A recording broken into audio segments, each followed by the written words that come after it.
मिठाइयाँ बन रही थी, पकवानों की खुशबू आ रहे थे। जो दुल्हन थी वो तैयार थी, अपने कमरे में थी, लेकिन उसकी आंखें कहीं ना कहीं नम थी।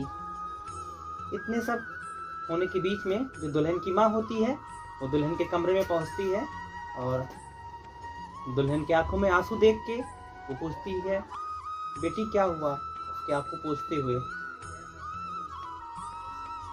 जो दुल्हन होती है वो कहती है, माँ मैं कुछ करना चाहती हूँ, मैं कुछ बनना चाहती हूँ, मैं शादी नहीं करना चाहती हूँ।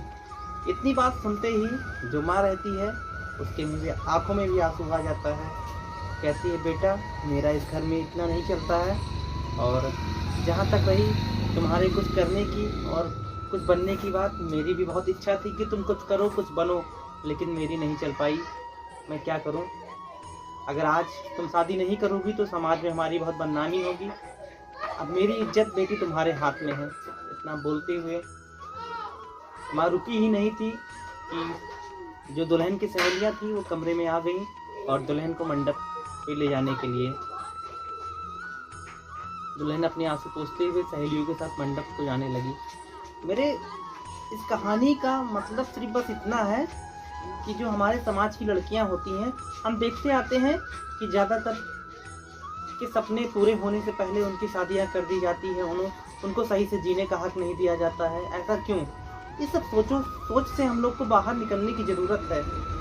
सबके लिए समाज एक है ना, तो फिर ऐसा दुर्व्यवहार क्यों, अलग अलग तरीके से क्यों काम हो रहा है? उनको भी सही से जीने दें। कुछ करना चाहती हैं तो कुछ करने दें, उनको भी हक है अपने तरीके से जीने का। शादी तो कल बाद में भी हो सकती है, लेकिन जो समय होता है पढ़ाई और कुछ करने का, ये समय एक बार निकलने के बाद फिर दोबारा वापस नहीं आता। इसलिए हमें ज़रूरत है ऐसे समाज से निकलने के लिए। इसलिए अगर आपके घर में भी कोई बेटी बहन है, अगर पढ़ना चाहती है, कुछ करना चाहती है, तो मेरा आपसे दिल से गुजारिश है कि उनको कुछ करने दीजिए और पढ़ने दीजिए, और उनका जीवन और सुखी हो जाएगा।